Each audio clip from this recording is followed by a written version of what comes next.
ආයුබෝවන් සියලු දෙනාට. අද පොඩ්ඩක් කතා කරන්න බැලුවේ මේ නොමිලේ ලැබෙන වොයිස් ට්‍රේනින් එකක් ගැන කටහඬ පුහුණුවක්. මේ ගීත කොටස අහලා පොඩ්ඩක් කතා කරමු.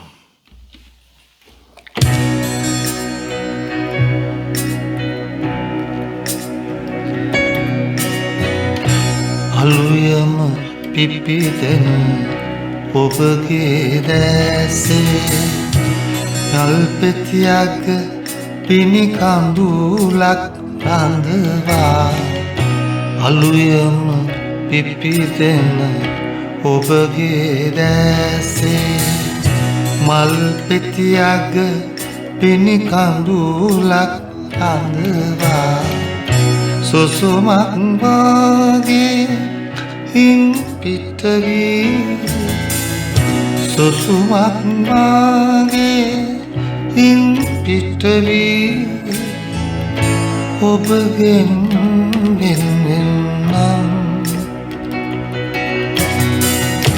අඳුරට ඉටදී අඳුරේ සැඟවී අඳුරට ඉටදී අඳුරේ සැඟවී ඔබගෙන් වෙන්දී මම යන්නම්.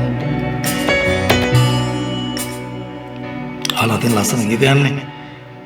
ඉතින් අර මිතුරෙක් නිතරම අහලා තිබ්බා මේ වොයිස් ට්‍රේනින් කොහෙද තියෙන්නේ. ඉතින් කවුද කරන්නේ? ඒ වගේ විස්තර. ඉතින් මං හිතන්නේ ඔහු හිතන්නේ නැති මම ලංකාවේ ඉන්නේ කියලා. ඉතින් කෙසේ වෙතත් මට හිතුණා මං ලබාගත්තු වොයිස් ට්‍රේනින් එක ගැන පොඩ්ඩක් කියන්න පොඩි අදහසක් දෙන්න. ඉතින් මට ඇත්තටම ගීත ගැයීමේ හැකියාව පොඩ්ඩක් තිබ්බා. ඇත්තටම උපතින් අපි හැමෝටම ඕක ලැබෙනවා බහුතරයකටම. ඉතින් එක එක්කෙනාට අඩුවෙන් වැඩියෙන් පිළිරනවා. ඉතින් බාලාවදීදී ඉතින් අපි ළමා ගීතනේ මෙයා වෙන්නේ ඊට පස්සේ වයසෙන් කාලය යද්දී ඉතින් අපි පොඩ්ඩක් වැඩිහිටි ගීත වලට ටික ටික යොමු වෙනවා. ඉතින් අපේ ගෙදර පරිසරයේ තිබ්බේ අපේ තාත්තා ගොඩක් කැමති අමරදේව ශූරින්ට.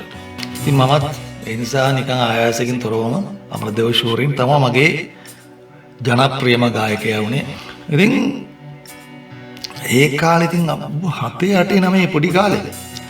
ඉතින් ඔහුගේ ගීත ඇහෙනකොට මටත් හිතේ පොඩි මේකක් තිබ්බා. අර මට බැරි ඇයි මත් try කරන්න ඕනේ කියන අදහස පොඩ්ඩක් පහළ වුණා. අපිට ගීත කියන්න පොඩ්ඩක් පුළුවන් නේ.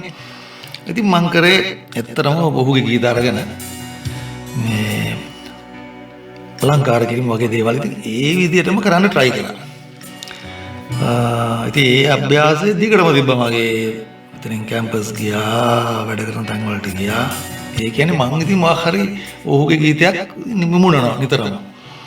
ඉතින් ඒවා තුලින් ඇත්තටම ටික ටික අපේ අර මොන හරි පොඩි හැකියාවක් මේ දැනට හැකියාවක් තියෙනවා නම් ඒ මට්ටමට ටිකක් ඔපවත් වුණා.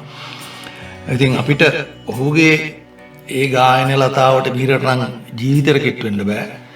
ඔහුගේ වෙනම තලයක ඉන්න ඔහු. නමුත් අපි තාමත් ඉන්නේ ඉතින් ගව් ගානක් දුරින් ඔහුගේ හැකියාවත් එක බලපුවාම. නමුත් අපේ තියෙන මොන හරි හැකියාවක් ඉතින් මගේ එහෙම හැකියාවක් වැඩි වුණා. ඇත්තට මං හිතන්නේ එහෙමයි. ඒ අමාරු වේරියේෂන් try කරාම ඉබේම ඉතින් ටික ටික මම හිතන්නේ දන්නේම නැතුව පොඩ්ඩක් අද දින මට්ටමට පොඩ්ඩක් ඉම්ප්‍රූව් වුණා. ඉතින් එකේ මගේ වොයිස් ට්‍රේනර් අමරදේව ශූරින් කියලා. ඉතින් දැන් තවත් එකේ පහසුකම් තියෙනවනේ YouTube එකේ ඕන තරම් ඔහුගේ ගීත තියෙනවා. ඉතින් දැන් ඒක ස්ලෝ කරලා අහන්න පුළුවන්. නැවත බුලට දාලා අහන්න පුළුවන්. ඒවයි ගොඩක් පහසුකම් තියෙනවනේ. ඉතින් මම හිතන්නේ මේ මං කරපු ක්‍රමය මම හිතන්නේ හැමෝටම කරන්න බැරි වෙයි. මොකද කිසිම ගයිඩන්ස් එකක් අපිට නැහැනේ. අපිම අපිව ගයිඩ් කරගන්න ඕනේ. ඒ නිසා පොඩි චූටි දැනුමකුත් අපිට තියෙන්න ඕනේ. ඉතින් කෙසේ වෙතත් මගේ වොයිස් ට්‍රේනින් උනේ ඕක තමයි. ඉතින් තාමත් මම ඔහුගේ අර ලස්සන ගීතයක් තියෙන්නේ සිරිපාපියෝ මේ රොම් සුනුතවරීති ඒවයි ගීතයක් කියන්න try කරාම පුදුම මේ අපිට ට්‍රේනින් යන්නේ හම්බ වෙන්නේ. එක අතකින් බැලුවාම දැන් ගීත ගායනය ඉගෙන ගන්න කිව්වොත් ක්ලාසිකල් විදියට රාග ඒ වගේ ඒවා ප්‍රැක්ටිස් කරනවා. ඉතින් රාගයන් කියන්නේ ලස්සන මෙලඩිස් කොටස්. ඒවා arrange කරපු ලස්සන මෙලඩිස් වගේ ඒවා. ඉතින් නමුත් රාග ප්‍රැක්ටිස් කරන්න ගියම අපිට හිතෙනවා අපි මේ දැන් ඉගෙන ගන්නනේ කරන්නේ අපිට මේ ෆැමිලිය දෙයක් නෙමෙයි. නමුත් දැන් ඔය රාග වලින් ගිහිවිච්ච ඔය අමරදේව ශූරන්ගේ ගොඩාක් ගීත වගේ ඒවා රාග මේ පදනම් කරගන්නේ බිහි වෙලා තියෙන ඉතින් එහෙම දෙයක් ගායනා කරාම ඉතින් සින්දුවටත් අපි කැමතියි. අපි දන්නේම නැතුව නිකම්ම වෙන්නේ අර වාගේ රාග පිළිබඳ අභ්‍යාසයක් තමයි වෙන්නේ. කොහොම හරි ඕක තමයි මගේ වෙන කොහත් මම ට්‍රේනින් ගිහිල්ලා නැහැ හැම ක්ලාසස් වලට.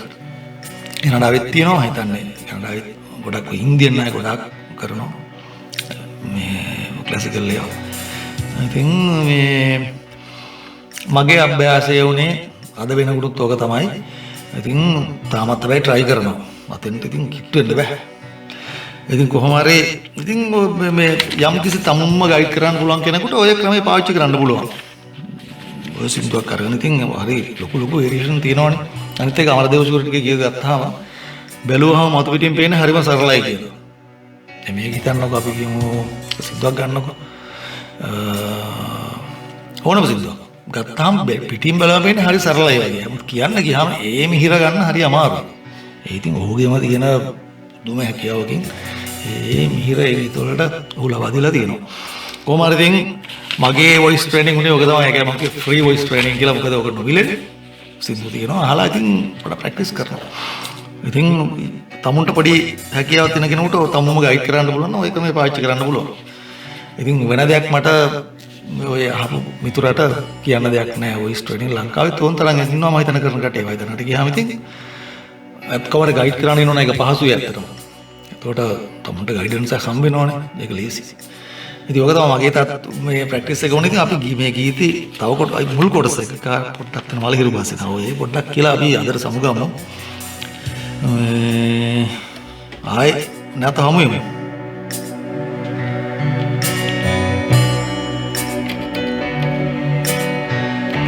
මලහිරු පස්සේ මා සඳගාමි ඔබගෙන් සමුගන්නම්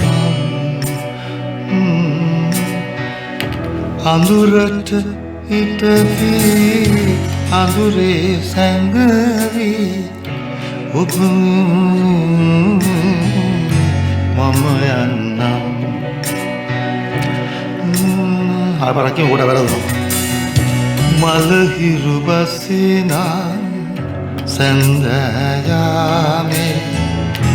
ඔබගෙන් සමුගන්නම් අඳුරට හිටදී අඳුරේ සැඟවි අඳුරට හිටදී අඳුරේ සැඟවි ඔබගෙන් වෙන්වී මම යන්නම්.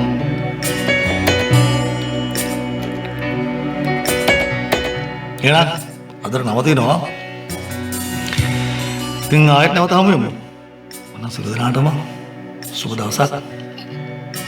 දීර්ඝායුෂ ලැබේවා.